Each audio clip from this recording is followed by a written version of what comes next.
मिळालेल्या माहितीनुसार ऑगस्टचे 1500 रुपये सुरू झाले. ऑगस्टचा हप्ता जो आहे हा हप्ता तुमच्या खात्यामध्ये येणे सुरू झाले. तुम्ही या हप्त्याची वाट बघत होते ना, 1500 रुपये कधी येतील कधी येतील. अखेर सुरुवात झाली आणि थेट ज्या बहिणी पात्र आहेत अशा पात्र लाडक्या बहिणींच्या खात्यामध्ये पैसे येणे सुरू झाले.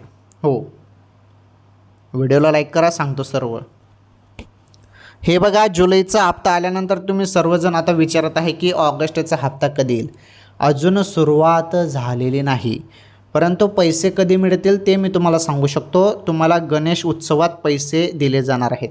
जुलैचे पैसे जसे तुम्हाला रक्षाबंधनमध्ये देण्यात आले त्याचप्रमाणे आता तुम्हाला गणेश उत्सवात 1500 रुपये मिळणार आहेत. गणेश उत्सवात तुम्हाला हे 1500 रुपये दिले जाणार आहेत. ऑगस्टचा हप्ता दिला जाणार आहे. ओके, ही सर्वात मोठी अपडेट होती.